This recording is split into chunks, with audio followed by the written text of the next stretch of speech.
grâce. Le Seigneur est avec vous. Vous êtes bénie entre toutes les femmes, et Jésus, votre enfant, est béni. Em nome do Pai, e do Filho, e do Espírito Santo. Amém. Bem, meus irmãos, mais uma vez estamos aqui hoje para meditarmos ainda mais acerca dos mistérios de Nosso Senhor Jesus Cristo, acerca da doutrina da Santa Igreja Católica, né? Hoje nós vamos estar dedicando essa formação, essa aula, justamente a Nossa Senhora, Virgem Maria, né? Já pedindo desde já a sua intercessão sobre este momento, porque iremos falar justamente acerca dela, né? O conteúdo que nós vamos vivenciar hoje do Credo Apostólico, ele vai nos remeter à Virgem Maria, vai nos conduzir a percorrer um pouco dos passos de Nossa Senhora, da sua realidade, da sua vida, dos seus mistérios, dos dogmas que estão relacionados à Virgem Maria. Vamos falar um pouquinho a respeito disso e ganha-se assim uma importância capital, tendo em vista a grande relevância e importância que a Virgem Maria tem para todos nós que somos católicos, que somos cristãos, tendo em vista que a espiritualidade mariana ela é toda uma espiritualidade cristocêntrica, né? Ainda mais cristocêntrica do que qualquer outra espiritualidade, se nós evidenciarmos, porque quem melhor que a Virgem Maria para nos apontar para Cristo, para Jesus? Quem melhor do que a Virgem Maria para nos apresentar nosso Senhor Jesus Cristo? Uma coisa sou eu falando de Jesus, outra coisa é ela falando do seu Filho, é ela ensinando sobre o seu Filho, com o seu exemplo, com o seu silêncio, com a sua palavra, com o seu testemunho, com a sua obediência, com as suas virtudes que são tão elevadas, de forma assim tão especialíssima ante cada um de nós. Então, que nós possamos, de fato, já ir pedindo a unção do Espírito Santo de Deus sobre cada um de nós, sobre a formação que vamos vivenciar neste momento, né? Que Deus mesmo venha em nosso auxílio e em nosso socorro para que nós possamos, de forma digna, proveitosa, efetiva, anunciar o seu Evangelho, a sua palavra, possamos verdadeiramente ser multiplicadores mesmo da sã doutrina da salvação. Por isso, rezemos juntos. Vinde, Espírito Santo, enchei os corações dos vossos fiéis e acendei neles o fogo do vosso amor. Enviai, Senhor, o vosso Espírito e tudo será criado, e renovareis a face da terra. Oremos. Ó Deus, que instruíste os corações dos vossos fiéis com a luz do Espírito Santo, fazei que apreciemos retamente todas as coisas, segundo o mesmo Espírito, e gozemos sempre de sua consolação por Cristo, Senhor nosso. Amém. Ave Maria, cheia de graça, o Senhor é convosco. Bendita sois vós entre as mulheres, e bendito é o fruto do vosso ventre, Jesus. Santa Maria, Mãe de Deus, rogai por nós, pecadores, agora e na hora de nossa morte. Amém. Rogai por nós, Santa Mãe de Deus, para que sejamos dignos das promessas de Cristo. Amém. Em nome do Pai, e do Filho, e do Espírito Santo. Amém.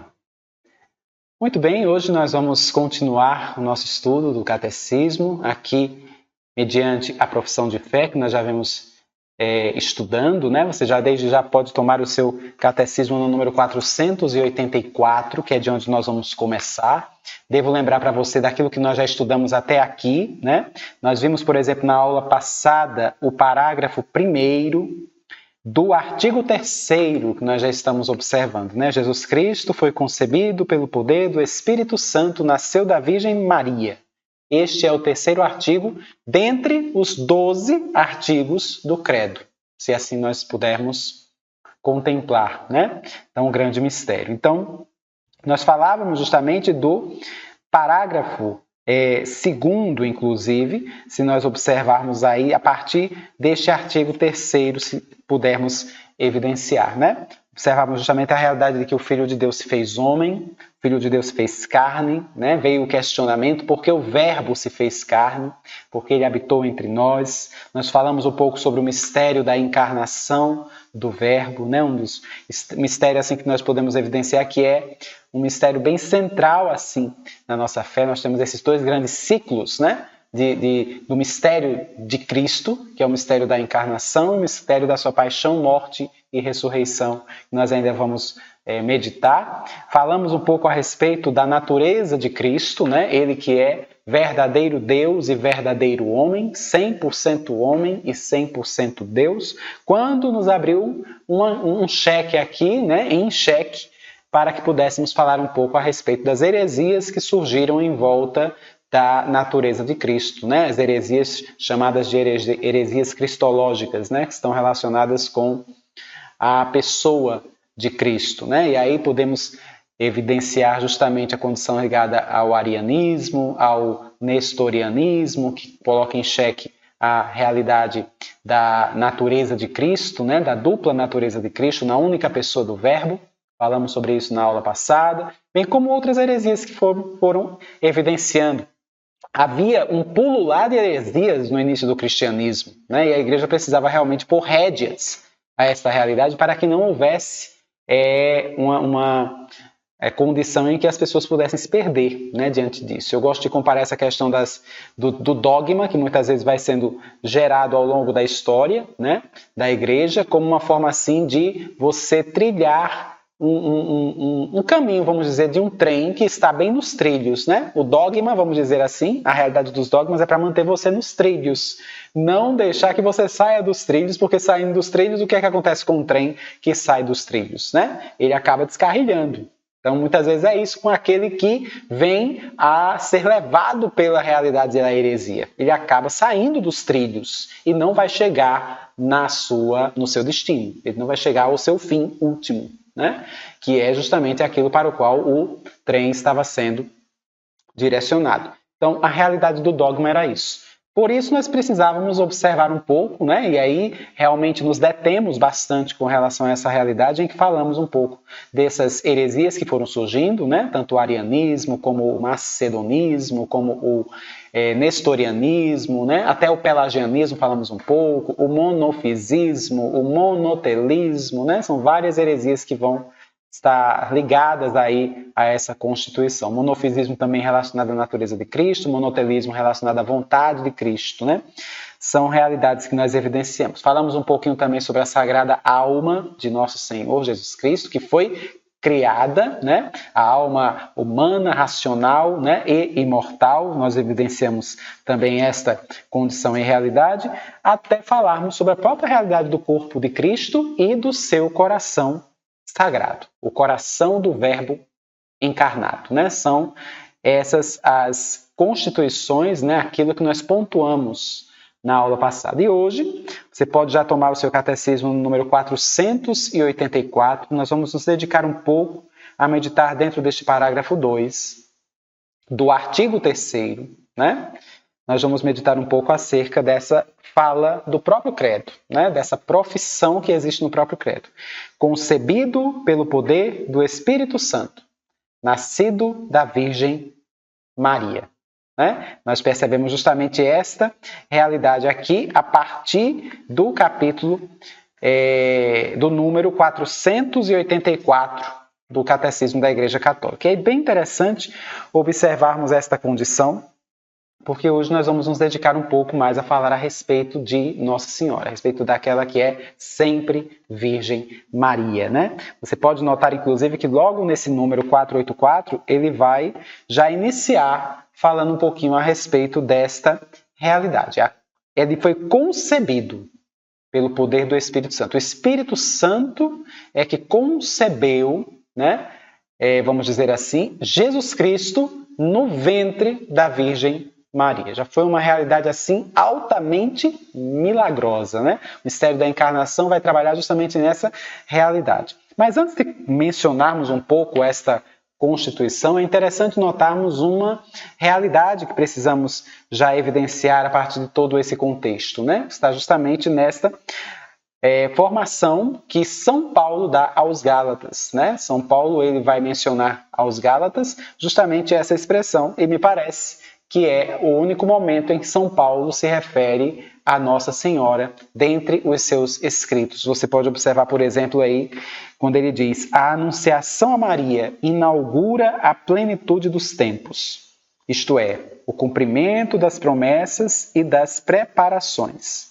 Maria é convidada a conceber aquele em quem habitará corporalmente a plenitude da divindade, como está escrito lá em Colossenses, né?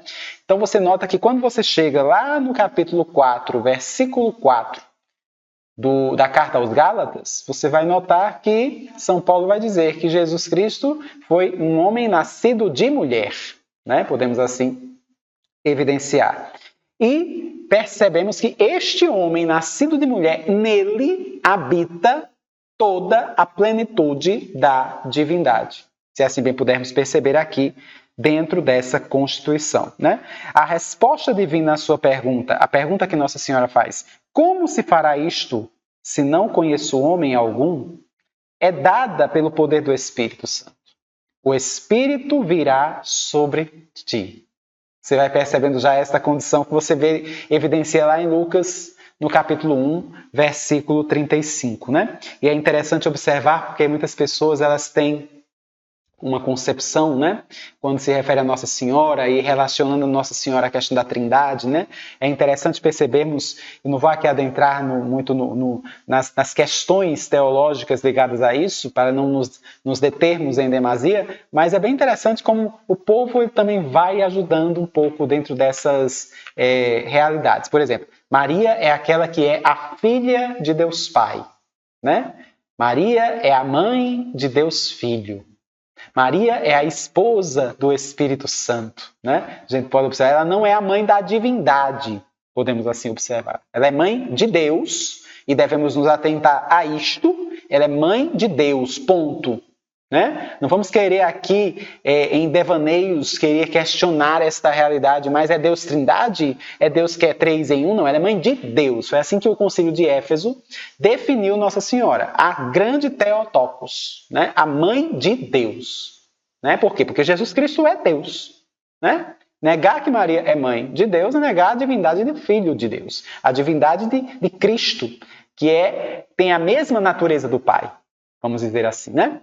E é interessante observarmos essa condição justamente porque, se nós percebemos, se nós notarmos este jogo de palavras, né? Maria é esposa do Espírito Santo. É interessante percebermos porque esse termo, que ela é esposa do Espírito Santo, não é um termo que aparece na Bíblia, por exemplo. Né? Foi nos dado, por exemplo, ao longo da tradição da Igreja, no magistério da Igreja, nós já vamos percebendo, pelo menos, até onde eu pude evidenciar, né? Nós vamos notar que esse termo, a esposa do Espírito Santo, não apareceu na história da Igreja até pelo menos o segundo milênio, podemos assim dizer. Ou seja, no primeiro milênio não se falava de Nossa Senhora como esposa do Espírito Santo. Esse termo vem a surgir praticamente com São Francisco de Assis, né? A princípio, ele que vai chamá-la de esposa do Espírito Santo. Depois você vai observar lá no tratado da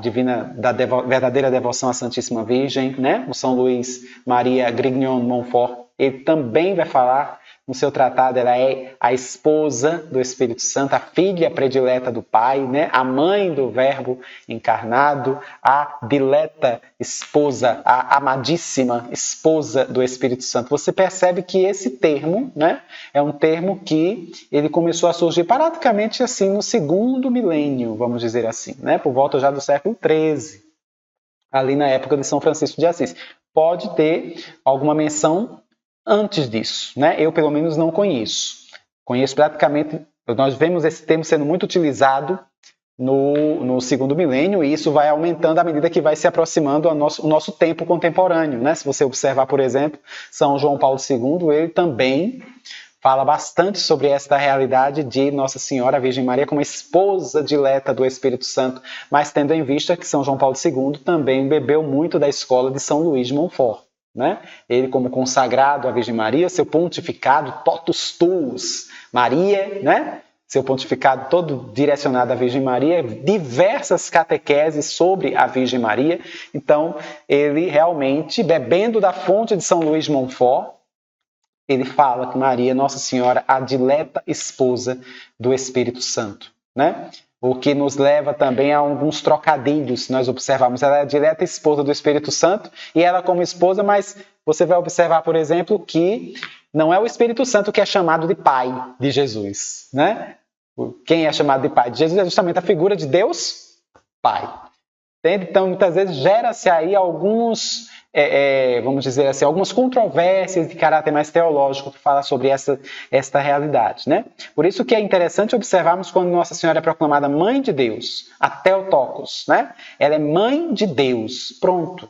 Basta que você chegue a esta realidade. Santa Maria, Mãe de Deus.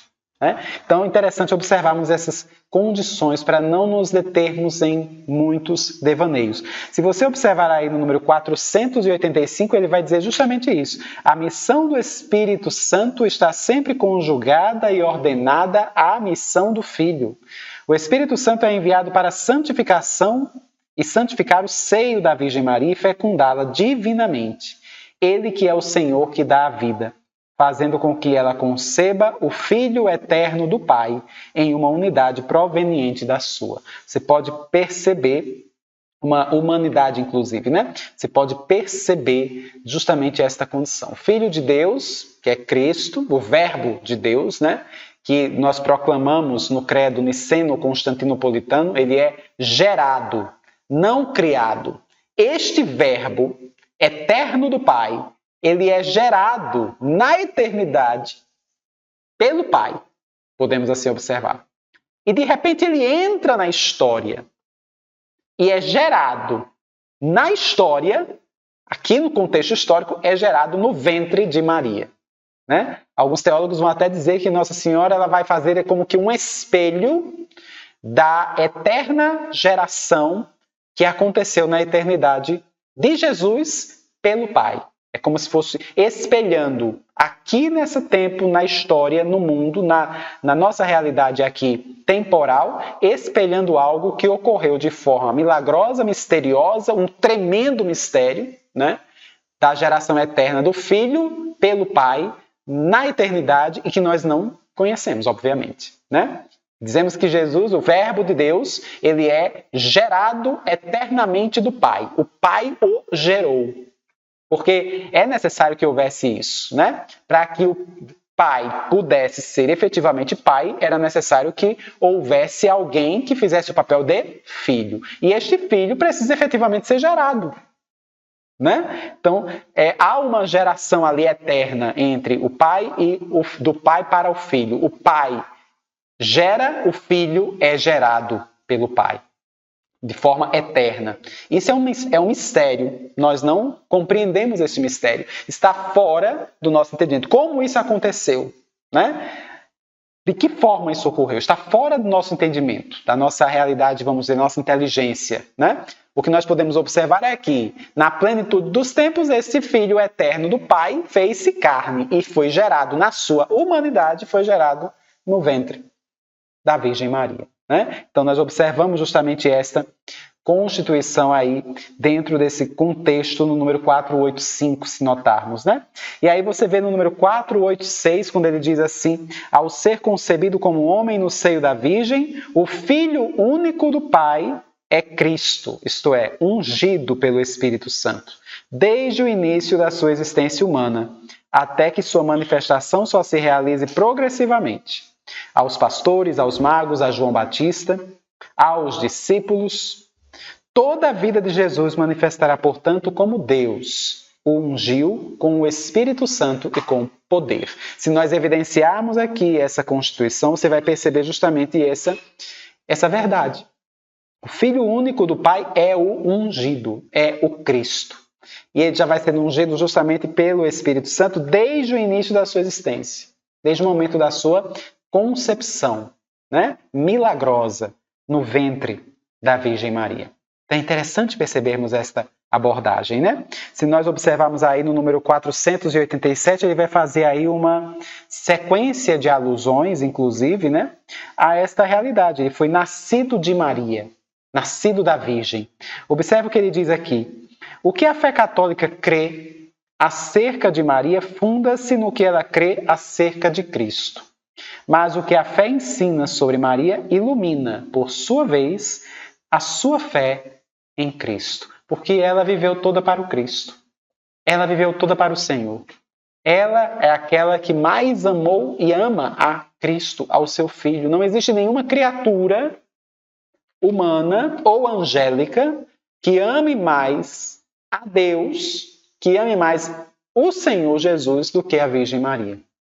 Há tanto amor na Virgem Maria que supera o amor de todos os anjos e todos os santos juntos. Já vai dizer, por exemplo, São Luís de Montfort, no seu Tratado da Verdadeira Devoção à Santíssima Virgem. Esta é a realidade que precisamos já ir evidenciando. Né? Você vai percebendo, inclusive, todo o caráter dessa predestinação de Maria, né? Que nós evidenciamos aí no número 488. É interessante notarmos, inclusive, com relação a essa teoria da predestinação, né? Que há uma certa discussão teológica em cima dessa questão da predestinação de Maria, em que nós vamos perceber, por exemplo, o que significaria isso, né? Predestinação, dá a impressão de que foi tirado o livre-arbítrio e ela já está predestinada a ser dessa forma, sem o consentimento dela, tanto faz o consentimento dela como não, ela estaria predestinada a ter esta realidade. Mas é importante observarmos, o Senhor a escolheu. Preste bem atenção nisso. O Senhor a escolheu para ser a mãe do seu filho.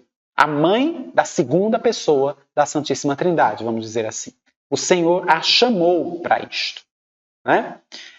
É necessário que o próprio Senhor também possa acumular a Virgem Maria de graça suficiente para que ela também possa ter condições de exercer, de assumir o seu sim e exercer também o seu chamado.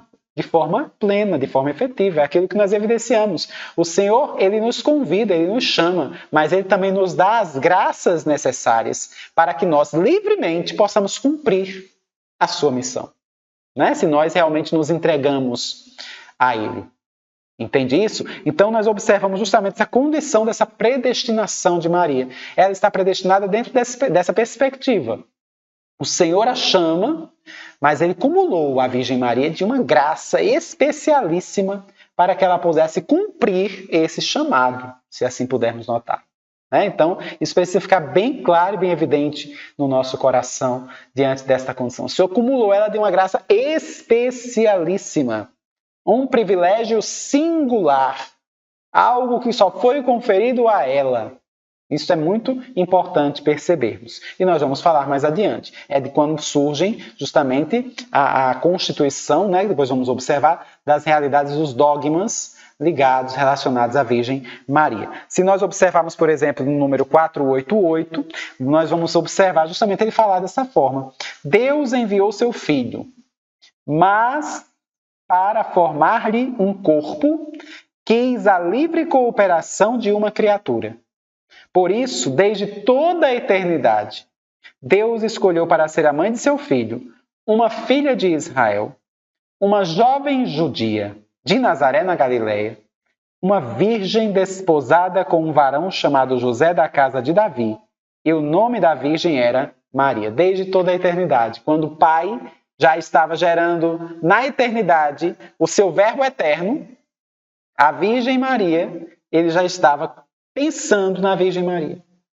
Já tinha escolhido a Virgem Maria para ser a mãe deste verbo que iria assumir um corpo na sua encarnação.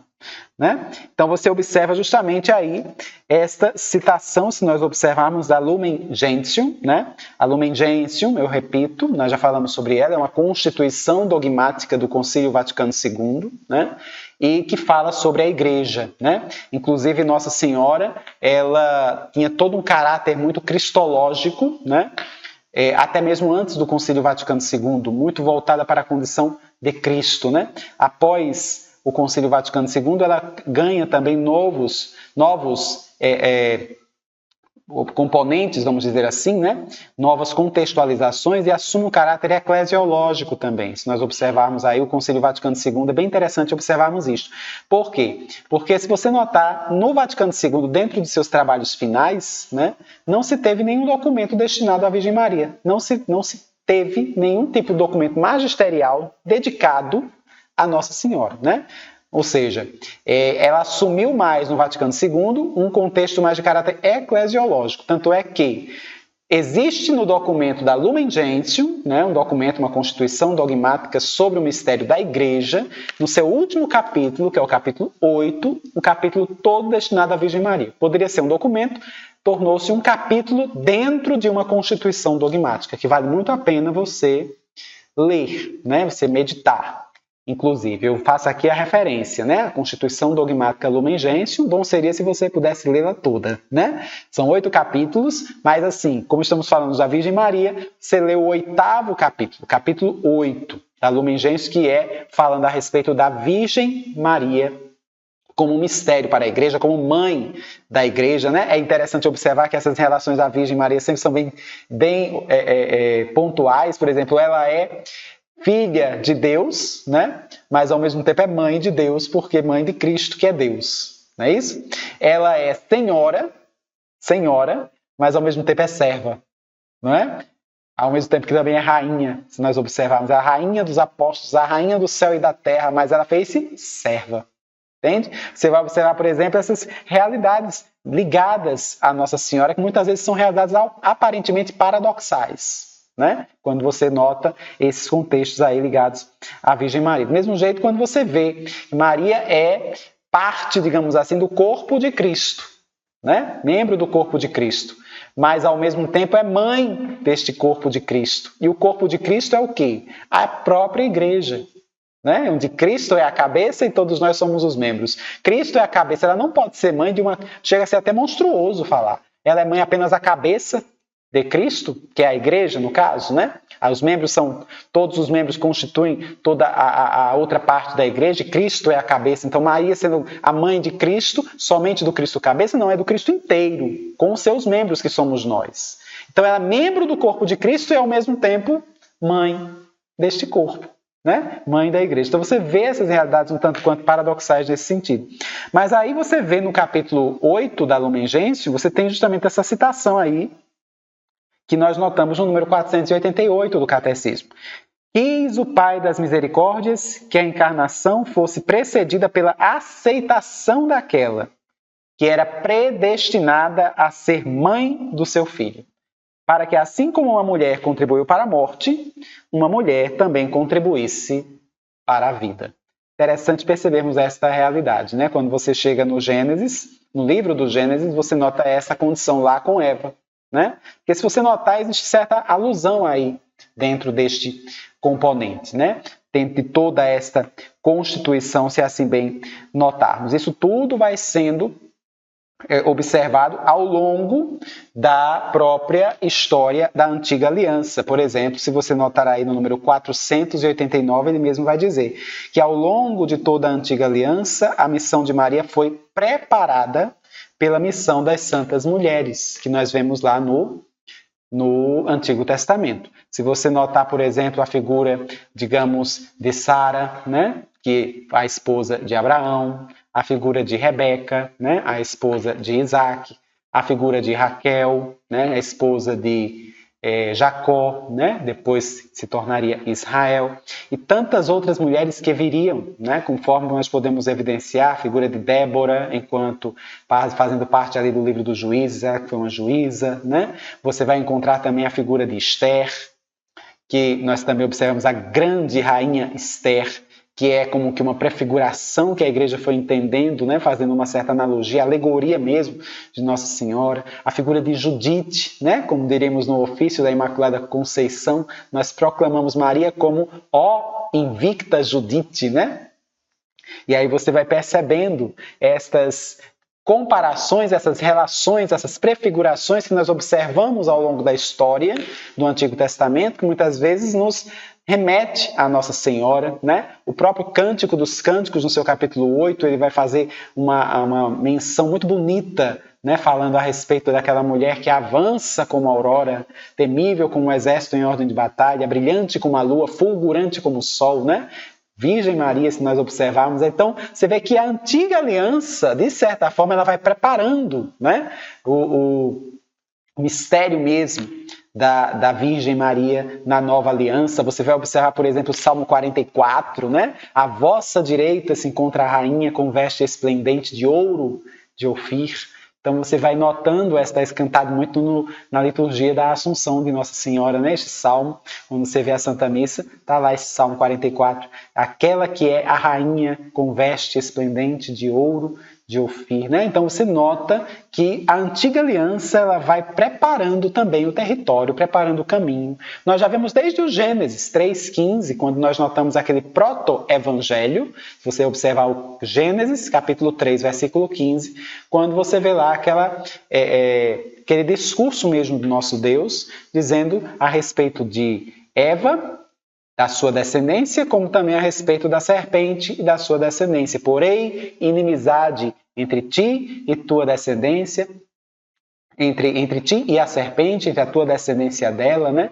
Em que ela te esmagará a cabeça, né? A mulher e a descendência da mulher iria esmagar a cabeça da serpente, e a serpente iria apenas morder-lhe o calcanhar, vamos dizer assim. Então você vê esta relação, muitas vezes, da antiga aliança, preparando para a nova aliança. Se você observar toda a Constituição, como o próprio catecismo aqui vai falar e vai fazer menção a algumas destas mulheres, né? Aqui ele ainda faz menção, por exemplo, a Ana, que é a mãe de Samuel, nós podemos observar lá no primeiro livro de Samuel, né? Ana como a mãe de Samuel. Você vai observar a figura de Débora, a figura também de Ruth, né? Se você evidenciar, Ruth, que era uma moabita, uma estrangeira que acaba entrando, digamos assim, para a família de Israel, vamos dizer assim, né? E ela acaba como uma moabita entrando na genealogia de Jesus. Se você notar o primeiro capítulo do Evangelho segundo São Mateus, está lá a figura de Ruth, que veio de fora, uma estrangeira, e que tem parte, digamos assim, a genealogia de Cristo, né? Para mostrar que Cristo não veio somente para o povo de Israel, mas também para todos, né? Cristo, ele abre justamente, ele renova, ele faz justamente esse caráter bastante renovador com toda esta novidade de abrir mesmo o seu amor para todos os povos dentro desta configuração, desde que todos os povos também se convertam a ele, que é a verdade, né? Então nós vamos notando toda essa constituição, a chamada filha de Sião, podemos assim dizer, né? Diz assim o livro de Miqueias, fala o livro de Sofonias, fala o livro de Zacarias, né? Falando referente a Jerusalém, alegra-te, filha de Sião, mas a tradição da igreja também vai fazendo uma alusão, né? Um comparativo, uma analogia muito salutar com Nossa Senhora, se nós evidenciarmos aí. E aí, quando você chega, né, como falávamos há pouco, chegamos no número 490, a gente já fala um pouco a respeito de um dogma que é muito conhecido, né, mas também às vezes pouco compreendido, que é o dogma da Imaculada Conceição de Nossa Senhora. E é bem interessante observarmos esta constituição, né? Desde o Gênesis você já nota alguns paralelismos dentro desse contexto, né? É interessante notarmos justamente esse paralelo. Vamos supor, você tem lá no Gênesis, né? Havia lá uma mulher. Note bem comigo. Havia uma mulher. Esta mulher era uma virgem. Esta virgem também, né? Imaculada. Ou seja, Deus a tornou imaculada. Já criou, né? A criou imaculada. Ela estava prometida em casamento. E ela foi visitada por um anjo. Então, note bem esta relação. Havia uma mulher, esta mulher virgem, imaculada, prometida em casamento, visitada por um anjo. Nós fizemos aí um paralelismo, nós vamos lembrar naturalmente que esta mulher, você lembra logo de quem? De Maria, a Virgem Maria. No entanto, você pode perceber e prestar atenção que lá no Antigo Testamento, no Gênesis, havia uma outra mulher com estas mesmas características. E eu estou falando de Eva. Lá no primeiro capítulo, no segundo capítulo do Gênesis, você vai notar essa realidade. Segundo e terceiro capítulo, né? Você vai ver, havia a mulher, vamos dizer que seja Eva, ela era uma virgem, porque Deus a criou de fato virgem, ela era imaculada, porque Deus também a criou sem pecado, imaculada, no estado que nós já falamos aqui, de graça santificante, de graça original, né? Ela foi prometida em casamento com Adão, né? Vamos dizer, e ela também foi visitada por um anjo decaído, mas um anjo que era a antiga serpente, Lúcifer, Satanás, Satana, né? Como se diz. Então, você nota esta realidade. E ela cede a essas investidas desse anjo que é decaído e cai em pecado, né? Só que Deus, como Deus é Deus e é maravilhoso, ele quis recapitular essa história, dando um novo desfecho. Então, de novo, aparece uma mulher. Há uma outra mulher. Esta mulher é virgem. Esta mulher é imaculada porque Deus quis e a fez efetivamente imaculada, porque ele pode fazer isso. Esta mulher estava prometida em casamento a um homem chamado José. E esta mulher também foi visitada por um anjo, Gabriel. Você vê que Deus recapitula a história para que tenha-se aqui um novo desfecho, né? Aquela primeira mulher estava proibida de comer daquela árvore, do fruto do conhecimento do bem e do mal, daquele fruto, né? Esta outra mulher, você já vai observar que ela também apresentaria um fruto que estaria presente no seu ventre, né? Então é bem interessante observarmos esta realidade. Enquanto a primeira mulher quis o fruto, de todo jeito, eu quero esse fruto para mim, como nós vemos no Gênesis, ela pega o fruto para comer, porque aquele fruto era bom para comer, agradável ao olhar, bom para obter conhecimento. De repente, nós temos esta outra mulher, Maria, que ao invés de ela pegar o fruto para si, ela que já tinha o fruto no seu ventre, pelo contrário, ela doa este fruto para a humanidade, por meio de um sacrifício da cruz, por meio daquela árvore da vida, a árvore da cruz, que nós vamos evidenciar. Por isso que na Ave Maria nós falamos, né? Bendita sois vós entre as mulheres, bendito o fruto do teu ventre, porque este fruto é o Cristo, fazendo menção ao primeiro fruto que foi perdido lá no paraíso, e agora o fruto do ventre de Maria que, literalmente, eu posso comer deste fruto, por ocasião da Eucaristia, do banquete eucarístico, né? E Nossa Senhora dá este fruto. É maravilhoso observarmos esta realidade e condição. Então, se você notar aqui, dentro desse número 490, né, como também do número 491 e 492, ele vai fazer aqui menção justamente ao mistério da Imaculada Conceição. Né? Conceição aqui é o mesmo que concepção. Na verdade, o português, né, que se consagrou a se utilizar Conceição é um português mais arcaico, mais antigo. Depois é que ele passou a se chamar Concepção, mas antigamente realmente chamava-se Conceição. E esta Conceição não é só para Nossa Senhora, também todos nós passamos por uma conceição, vamos dizer assim, né? Tendo em vista que Conceição e Concepção são palavras sinônimas, entende? A diferença entre nós e Nossa Senhora é porque nós cremos, né, e a Igreja crê, que a Virgem Maria, desde o primeiro instante da sua conceição, ou seja, da sua concepção, foi preservada de toda e qualquer mancha de pecado original. Isso tem que ficar muito claro para o nosso coração, né? Veja bem, se nós evidenciarmos, nós podemos notar que desde o momento em que a Virgem Maria foi concebida, essa é a fé da Igreja, no exato instante que ela foi concebida, ela foi preservada por uma singular graça, né? Uma graça especialíssima por parte do nosso Deus, foi preservada de toda e qualquer mancha do pecado original. Ou seja, no ato da fecundação, devo usar aqui os termos mais técnicos, vamos dizer, né? Eu gosto até de mencionar, até de forma respeitosa, não escandalosa, mas dizer, no ato em que ocorre a concepção por meio de um ato sexual entre Santa Ana e São Joaquim, pais de Nossa Senhora, né? E observando a condição, digamos, biológica, né?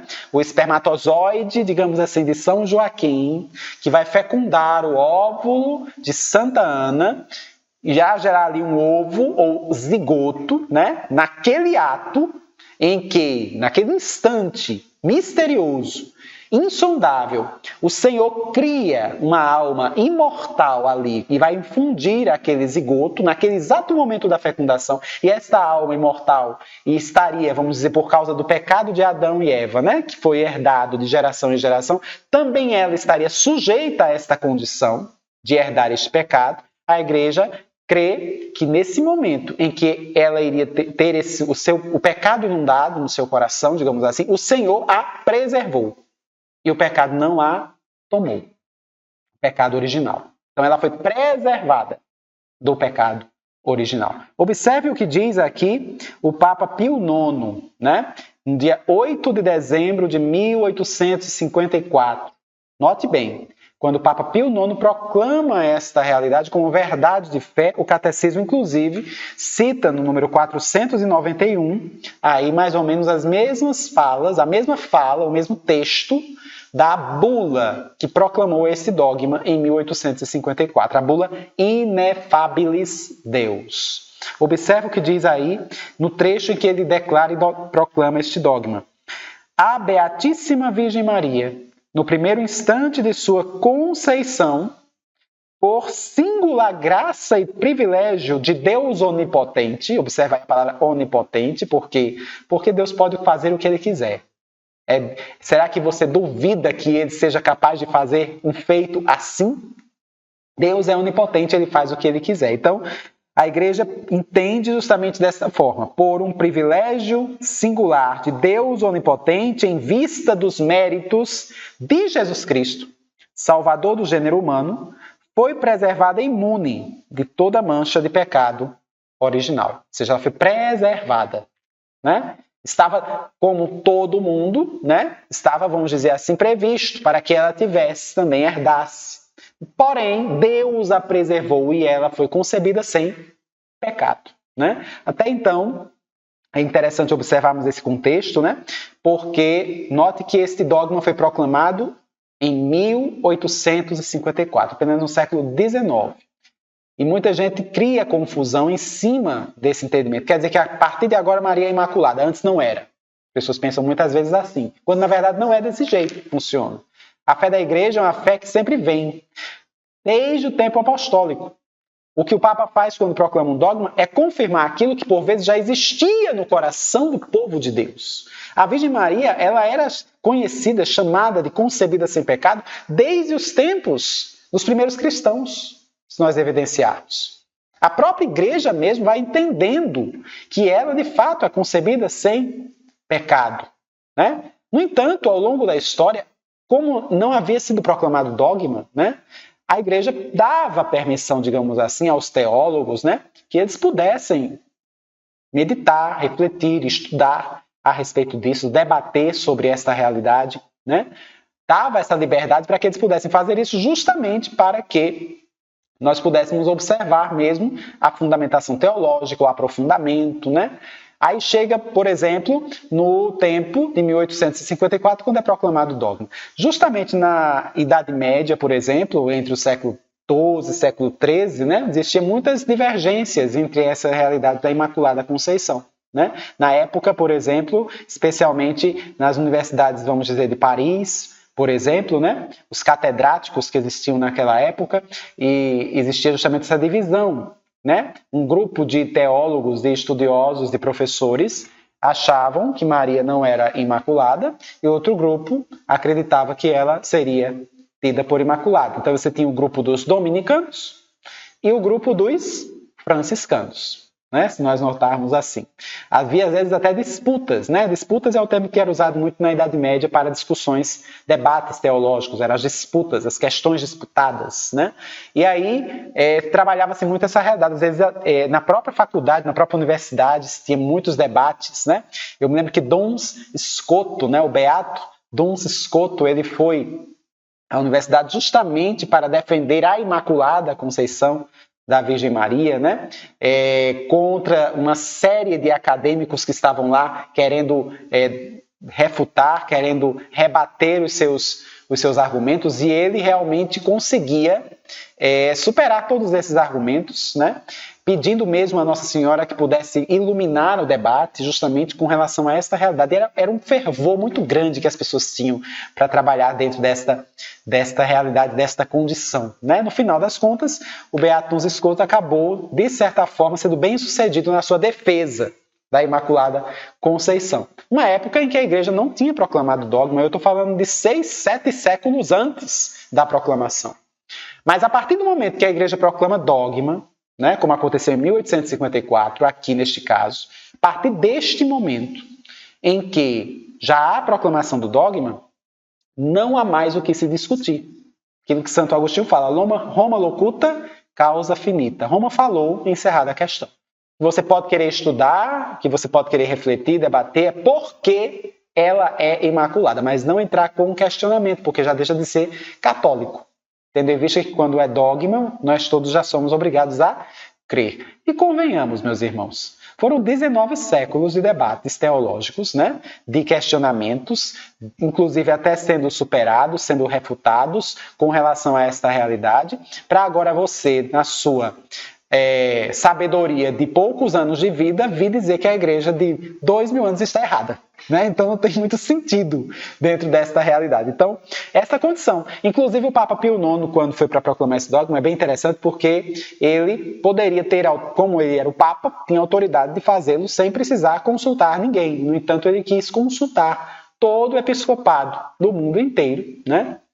Eu me lembro que foram 603 bispos que ele consultou, né, por carta no mundo todo, perguntando, né, se o que eles achavam de que fosse proclamado o dogma da Imaculada, se já estava no tempo, né, de se proclamar este dogma.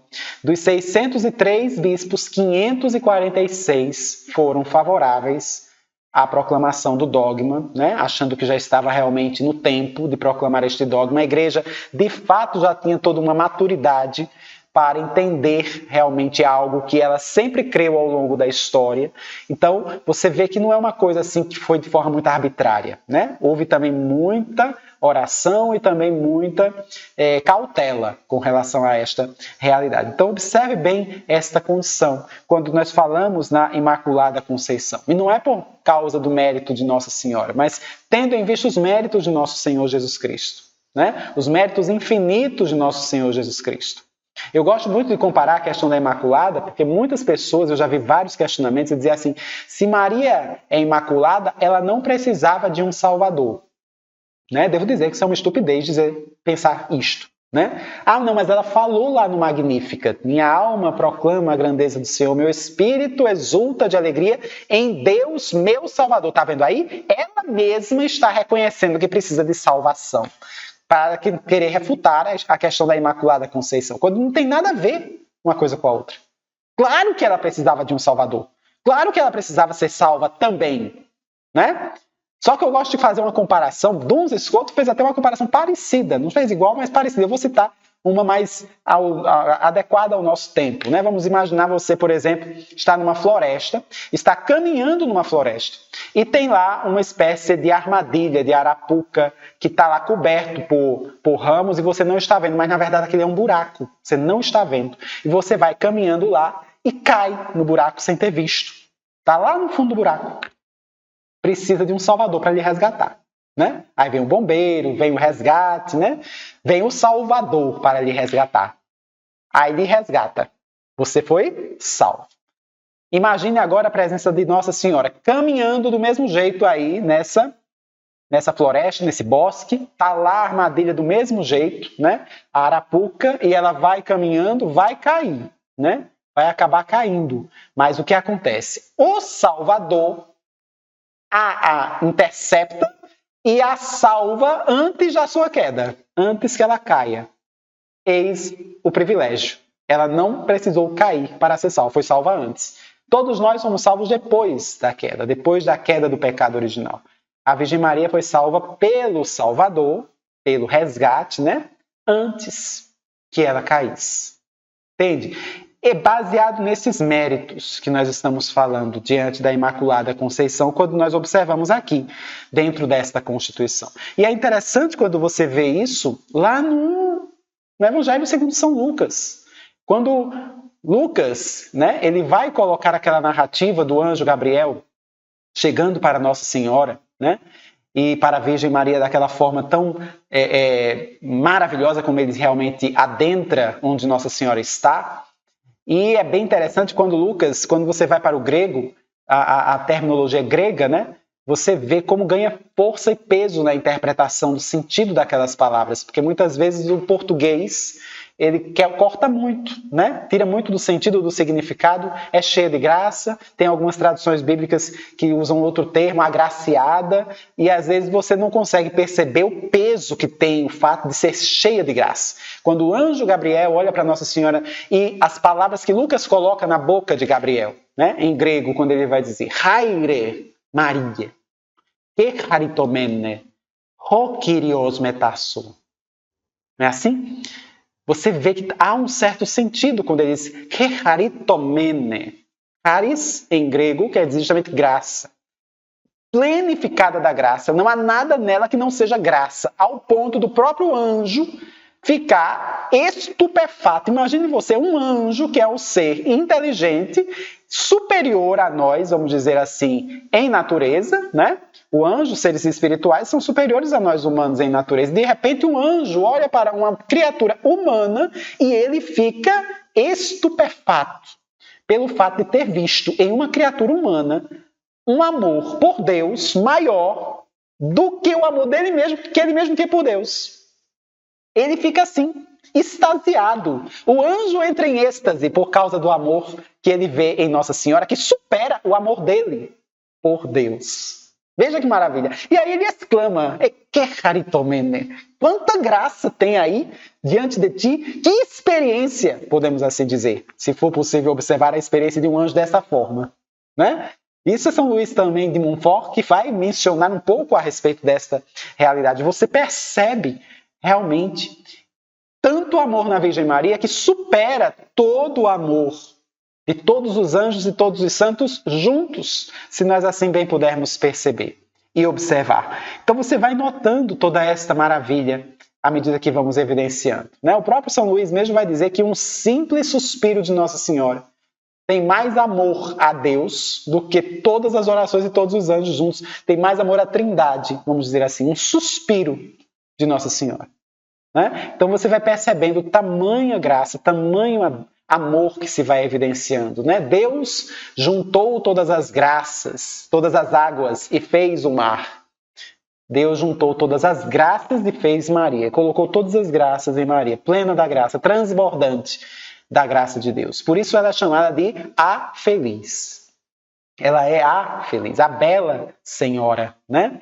A senhora da vocação, a feliz. Aquela que ama Deus mais do que qualquer outra criatura pode amar. E por isso é ela que mais aponta para Cristo. Muito pelo contrário, nada fica para ela, ela vai apontar cada vez mais para Cristo. É isso que nós observamos no mistério tão elevado da Imaculada Conceição. Se assim bem pudermos notar ao longo de todos esses capítulos, esses parágrafos que estamos vivenciando aqui. Por isso, no número 494, né, ele vai dizer justamente, faça-se em mim segundo tua palavra. Fiat voluntas tua, do latim. Você vai notar justamente esta realidade, faça-se. Quanto mais ela vai adquirindo esta missão, parece que a humildade nela vai aumentando para a desgraça de Satanás, né? Que ele fazia de tudo, vamos dizer assim, para incitar nela o orgulho. E aí, quanto mais ele incita nela o orgulho, mais ela se faz humilde. Não é? Então por isso que ela atrai tantos anjos para ela. Por isso a rainha dos anjos, porque não há ninguém mais humilde que ela, a não ser nosso Senhor Jesus, né? Apenas Jesus Cristo é mais humilde que a Virgem Maria. Mas depois vem ela. Depois os anjos, a começar por Miguel, em humildade, né? Então você vai observando essa realidade aqui dentro desse contexto. Aquilo que a Igreja no Oriente chama, né? A toda santa. Panhagia, né? A toda santa. No Oriente nós observamos esse termo, que também é usado. A igreja no Oriente aqui que eu digo é a igreja ali da região da Grécia, por exemplo, né? Dessa parte mais oriental do Império Romano do Oriente, vamos dizer assim. Então você nota esta constituição aí à medida que vamos meditando, passando, vendo os dogmas, né? Claro que para falar dos dogmas marianos, acredito que precisaremos ter muito mais tempo para nos dedicarmos a eles, né? Já que nós temos aí, eu falei apenas de um, na Imaculada Conceição de Maria, mas você sabe que existe a maternidade divina, que é um dogma também, aqui está citado no número 495, né?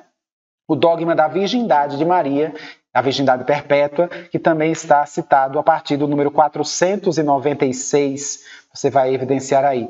No 495, você observa que a Virgem Maria já foi proclamada Mãe de Deus, e falávamos isso no início, né? A Theotokos, conforme nós podemos evidenciar. Mãe de Deus, ela não é a Christotokos, a mãe apenas da figura humana, da natureza humana de Cristo, mas figura da pessoa inteira de Cristo, né? E a pessoa de Cristo comporta a natureza humana e a natureza divina. No debate que houve no Concílio de Éfeso, no ano 431, nós percebemos justamente isso, para combater a heresia nestoriana. Então vão surgindo outros questionamentos, e aí Maria é proclamada Mãe de Deus, aí justamente neste concílio de Éfeso, né?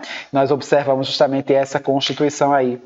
A mãe não apenas sendo chamada de a mãe do meu Senhor, né? Ou a mãe de Jesus, como a gente vê abundantemente citado na Sagrada Escritura, mas a própria Isabel mesmo, né? Santa Isabel, quando Nossa Senhora vai ser recebida por Isabel em sua casa, que honra para mim vir a mãe do meu Senhor, né? Meu Senhor aí, em grego, né? Nós vamos falar Kyrios, que é um termo usado Senhor, justamente utilizado para Deus, né? Esse termo. Então você vai percebendo que já há uma proclamação aí dentro desse contexto, né?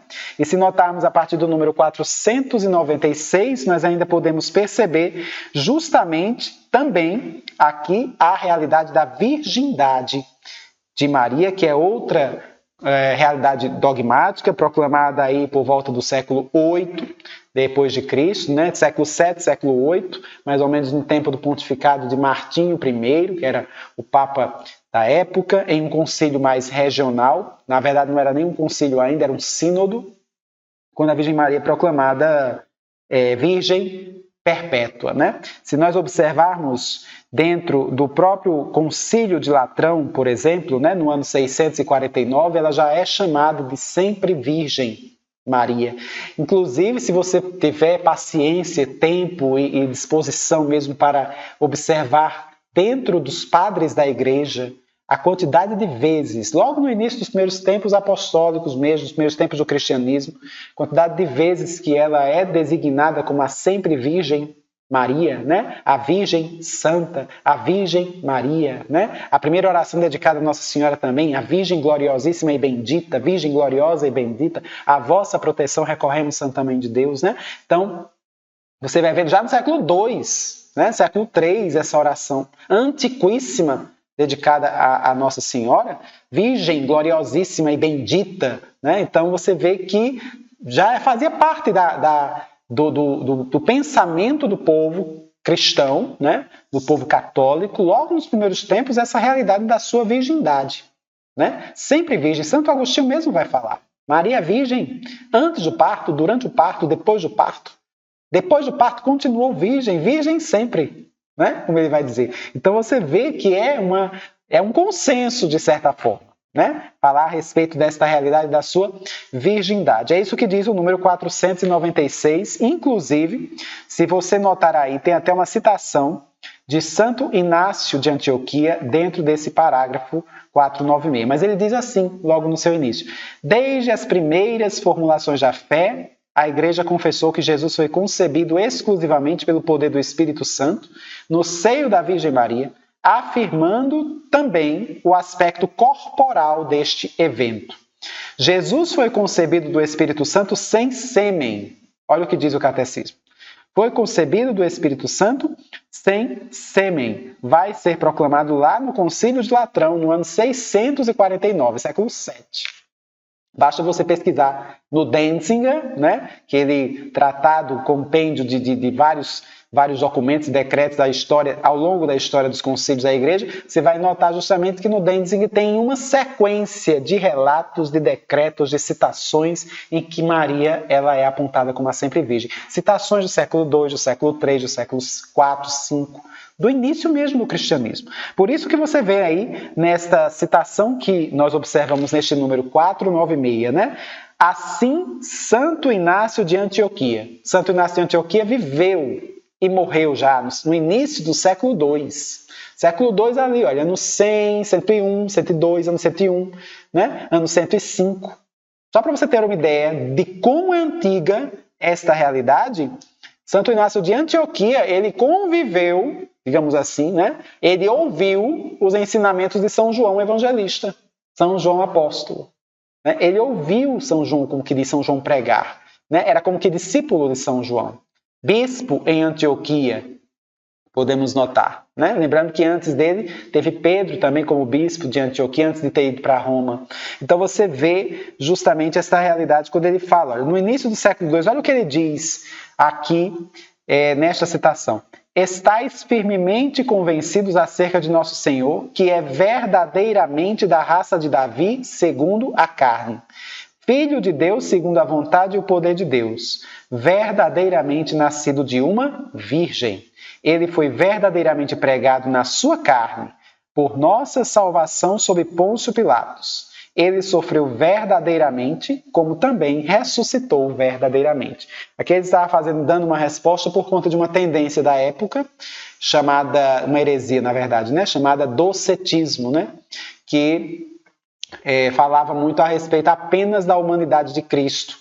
Né, unicamente da humanidade de Cristo, negando a sua divindade, se assim observarmos. E aí você vai percebendo que ele vai fazendo aí toda a contextualização, compleição, inclusive, né, dentro de todo esse contexto. Só para você ter uma ideia, Santo Inácio de Antioquia, dentro dos relatos históricos, foi o primeiro a se referir à igreja como sendo católica, né, onde está Jesus Cristo, está a Santa Igreja Católica, né, como que diz assim, katarholos do grego, né, que é como que uma realidade que abrange o todo, podemos assim dizer, realidade universal. Né? Ele que primeiro usou esse termo católica. O termo católico não surgiu muito tempo depois. O termo católico surgiu em uma época em, quem sabe, São João Evangelista ainda estava vivo. Né? Essa designação à igreja, né? De ser chamada assim de católica. Lembrando que Santo Inácio morreu por volta do ano 104, 106 ali, martirizado, né? Jogado, vamos dizer assim, nas arenas, né? Para ser comido pelos leões, vamos dizer desta forma. Então você vai notando aqui uma sequência de constituições referentes a esses relatos, né? Os relatos evangélicos que vão entender um pouco desta concepção virginal de Nossa Senhora, que, de fato, mesmo tendo mantido-se por ocasião do trabalho de parto, né? Mesmo tendo parido, vamos dizer assim, a Deus, mas permaneceu virgem após o parto. Como isso é possível? Do mesmo jeito como é possível que Jesus tenha sido encarnado no ventre da Virgem Maria sem participação de homem algum, como diz aqui o próprio catecismo, sem a participação de sêmen. Ele foi concebido sem sêmen. Isso é mais difícil do que ele sair do ventre de forma miraculosa, milagrosa, né? Num trabalho de parto virginal. Num parto virginal. Entende? A realidade da própria encarnação, ele ter sido gerado ali no ventre da Virgem sem participação biológica de homem, vamos dizer assim, né? É muito mais difícil esse milagre, se nós observarmos, do que o próprio milagre do parto virginal. E é interessante quando você cita, eu trouxe até uma citação de Ezequiel 44, né? Tem uma passagem muito interessante que Santo Tomás de Aquino, inclusive, faz menção quando vai se referir à virgindade de Maria, né? Ele faz uma certa alegoria aqui com Ezequiel 44, versículos 1 e 2, falando a respeito do templo, né? O templo que apresentava 4 portas voltadas para os 4 lados, né? Para o mundo, vamos dizer assim, uma porta para o lado norte, outra porta para o lado sul, outra porta para o lado leste, outra para o oeste, né? Uma porta para o oriente, outra para o ocidente. Você vai observar essa condição no Ezequiel 44, versículos 1 e 2. Ele diz: Ele reconduziu-me ao pórtico exterior do santuário que fica fronteiro ao oriente. Ele quem? O Senhor, né? Falando acerca de Ezequiel.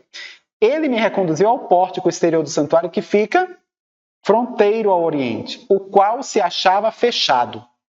O Senhor disse-me: Este pórtico ficará fechado, ninguém o abrirá, ninguém por aí passará, porque o Senhor, Deus de Israel, aí passou.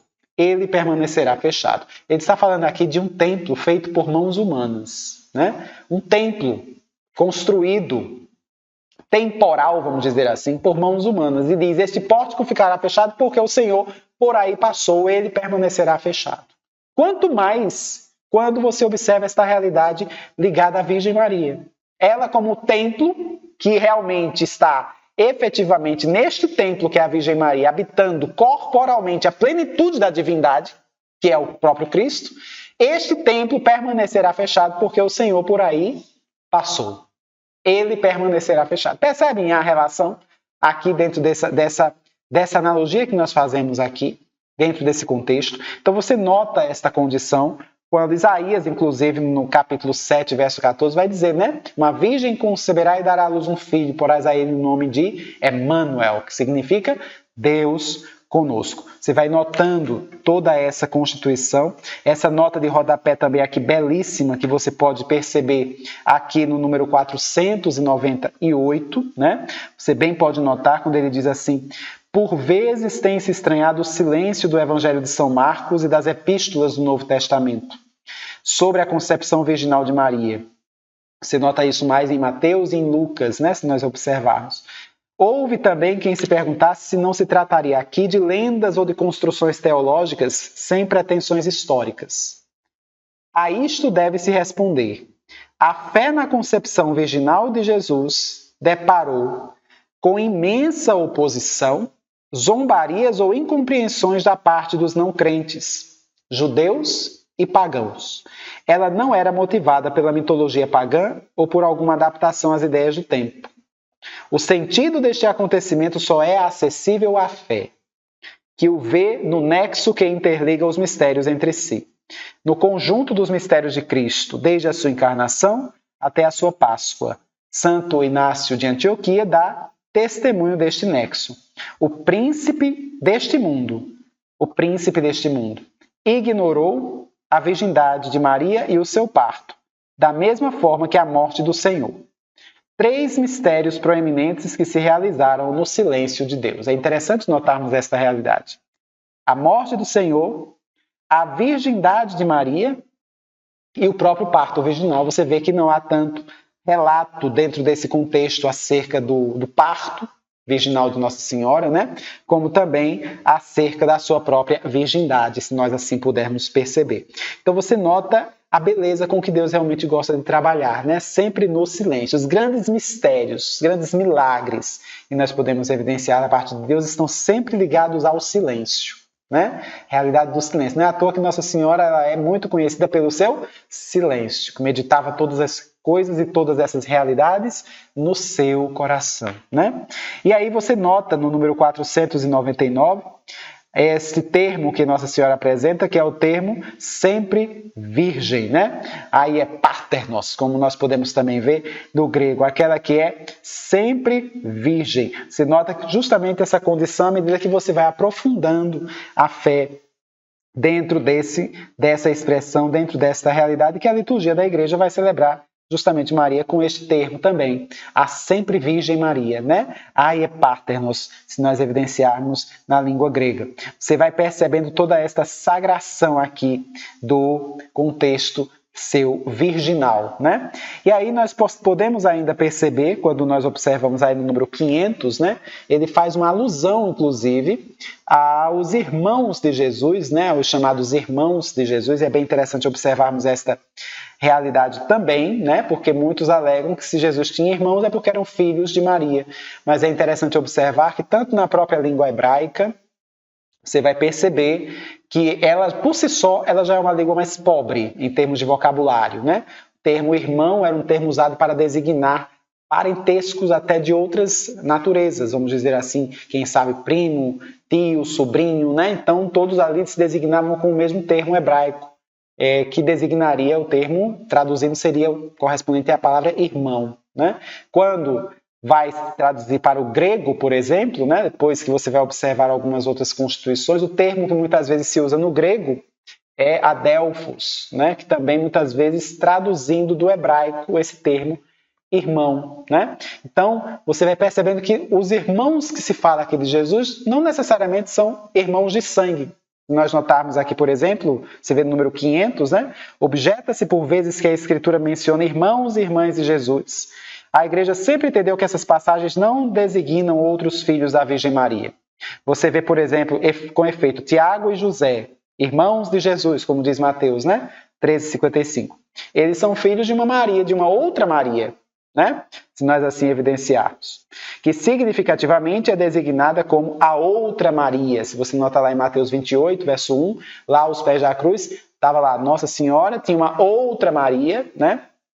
E aí se atribui a essa outra Maria essa realidade aí de Tiago e José, como ele mesmo vai colocando. Então você vai ver que são parentes próximos de Jesus, né? Até a própria carta aos Gálatas vai dizer, né? Eu não encontrei nenhum outro apóstolo, a não ser Tiago, o irmão do Senhor, né? Só que nós precisamos entender que existiam dois Tiagos, né? Um Tiago que era filho de Zebedeu e um outro Tiago que era filho de Alfeu, né? Os dois Tiagos que eram apóstolos do Senhor, um era filho de Zebedeu, o outro era filho de Alfeu. E, no entanto, ele era chamado de Tiago, irmão do Senhor. Então, você vai percebendo estas alocuções, né? Observando, fazendo um estudo mais apurado acerca destas genealogias, você vai notando que não faz muito sentido, né, dizer que são irmãos de sangue para querer refutar o fato de que Nossa Senhora tenha sido virgem sempre, né?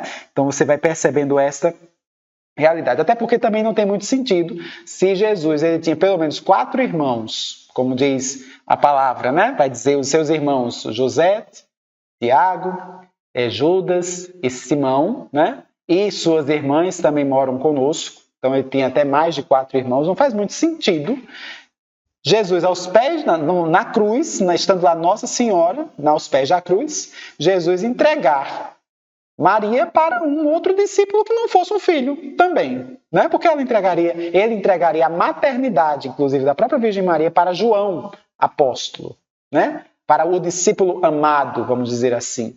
Por que ele não entregou para os seus irmãos? Por que ele não recomendou que eles cuidassem da Virgem Maria? Por que justamente uma pessoa de fora da família, digamos assim? Então é algo a se pensar e a se questionar. Né? Não simplesmente olhar muito rapidamente e ver como se fosse a questão lógica, né? Se queremos entender a Sagrada Escritura com o nosso olhar, com a nossa realidade contemporânea, sem querer compreender a linguagem que era utilizada na época, a própria língua, o próprio idioma que era utilizado na época. Tá? Então você aí já vai observando, já para já irmos finalizando, a partir do número 502, né? Você vai notar, por exemplo, a realidade da maternidade virginal de Maria no desígnio de Deus. Ele aí vai mostrar todos esses componentes, né? Cada parágrafo vai estar relacionado a uma característica, referindo-se a este olhar da fé que pode descobrir-se, justamente tendo em mente o conjunto da revelação. É importante observarmos isso, né? A virgindade perpétua de Maria ela tem que ter em mente o conjunto da revelação. A revelação que vai sendo apresentada, né? Você vê que ela vem desde o tempo apostólico, mas por vezes nós só vamos conseguindo entender esta revelação ao longo do tempo. Por exemplo, a realidade da Imaculada Conceição, né? Da virgindade perpétua de Maria, da sua maternidade divina, se nós observarmos, né?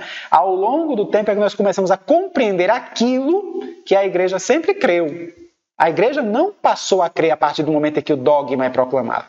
A igreja confirma uma fé que ela sempre apresentava, mas que havia muitas discussões teológicas até por causa da nossa própria limitação humana, né, de entendimento. Ela apenas está chancelando, digamos assim, a fé, né, de acordo com a proclamação daquele dogma, é o que nós podemos depois perceber, né, quando Nossa Senhora é proclamada em 1854, Imaculada, né, Conceição. É bem interessante que em 1858 Nossa Senhora aparece para Bernadette Soubirous em Lourdes e diz: eu sou a Conceição Imaculada. Né? Eu sou a Imaculada Conceição, podemos assim perceber.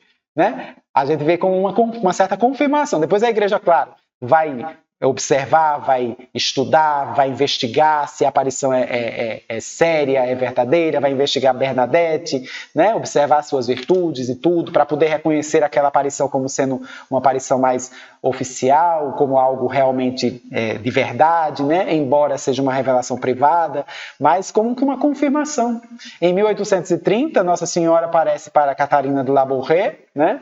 Na França também, falando, mandando cunhar uma medalha, né? Com as insígnias, se a gente puder perceber, a Maria concebida sem pecado, rogai por nós que recorremos a vós. Ou seja, vai dando sinais dentro desse contexto. Entende? Embora muitas vezes nós observemos também uma certa realidade dentro dessa constituição, em que por vezes, por conta do material humano que é débil, muitas vezes não conseguimos compreender certas verdades, certas realidades que são apresentadas nestas revelações privadas. Mas aqui ele coloca justamente esta, digamos, sequência de características, né, de razões misteriosas, como ele diz aqui no número 502, pelas quais Deus, em seu desígnio salvífico, quis que seu filho nascesse de uma virgem. E aí você vai ter nos números 503, 504, 505, 506 e 507, justamente essas razões. Em 503, você vê que a realidade está justamente no fato da virgindade de Maria manifestar a iniciativa absoluta de Deus na encarnação. Ele é que toma sempre a iniciativa, né?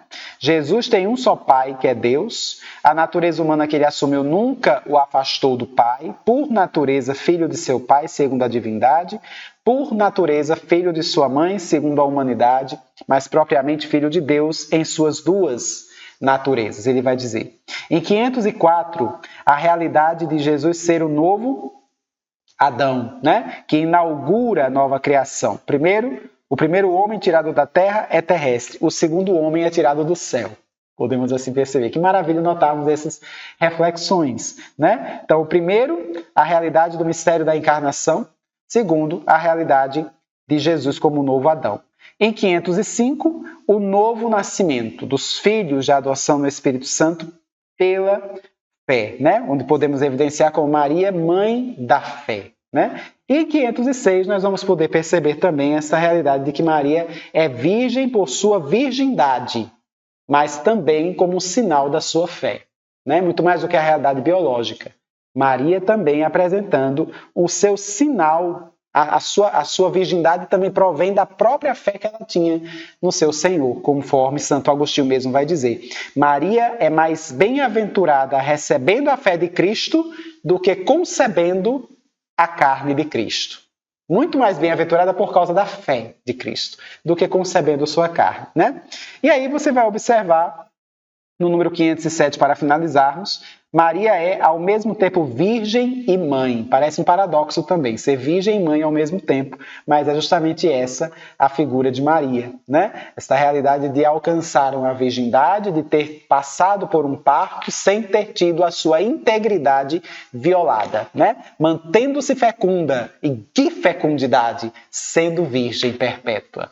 Que mistério, que tremendo mistério podemos perceber aqui da Virgem, né?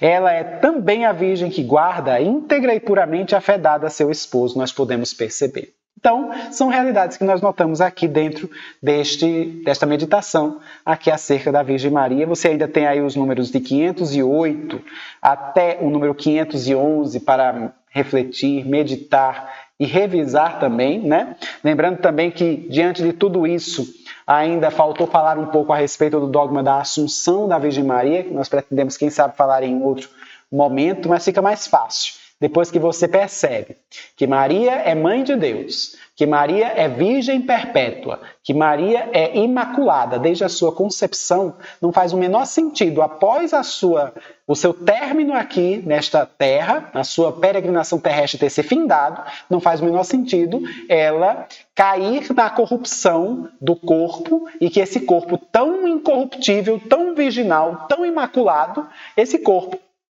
que apresentou Deus no seu ventre, acabe caindo na corrupção e virando pó. Não faz o menor sentido. Então você vai percebendo que vai ficando mais fácil de compreender o mistério, o dogma da Assunção de Nossa Senhora, proclamado por Pio XII em 15 de agosto de 1950 pela bula Munificentíssimos Deus. Então, é também um grande mistério, este é a coroação, vamos dizer assim, de todos os dogmas da Virgem Maria, a realidade da sua assunção. Ela foi assunta ao céu, de corpo e alma, foi elevada por Deus, né? Levada pelos anjos, digamos assim. Não com suas forças, mas pelas forças mesmo do Altíssimo, para gozar da eterna glória em corpo e alma como Rainha dos anjos e dos santos. É a ela que nós consagramos essa aula, é a ela que nós dedicamos todo o ensinamento que nós aprendemos hoje, é a ela que nós realmente bendizemos também, proclamamos bem-aventurado, louvamos também o seu nome por causa dos méritos infinitos de nosso Senhor Jesus Cristo. Até uma próxima aula. Ave Maria, cheia de graça, o Senhor é convosco. Bendita sois vós entre as mulheres e bendito é o fruto do vosso ventre, Jesus. Santa Maria, Mãe de Deus, rogai por nós, pecadores, agora e na hora de nossa morte. Amém. Marie, Mère de Dieu, priez pour nous, pauvres pécheurs.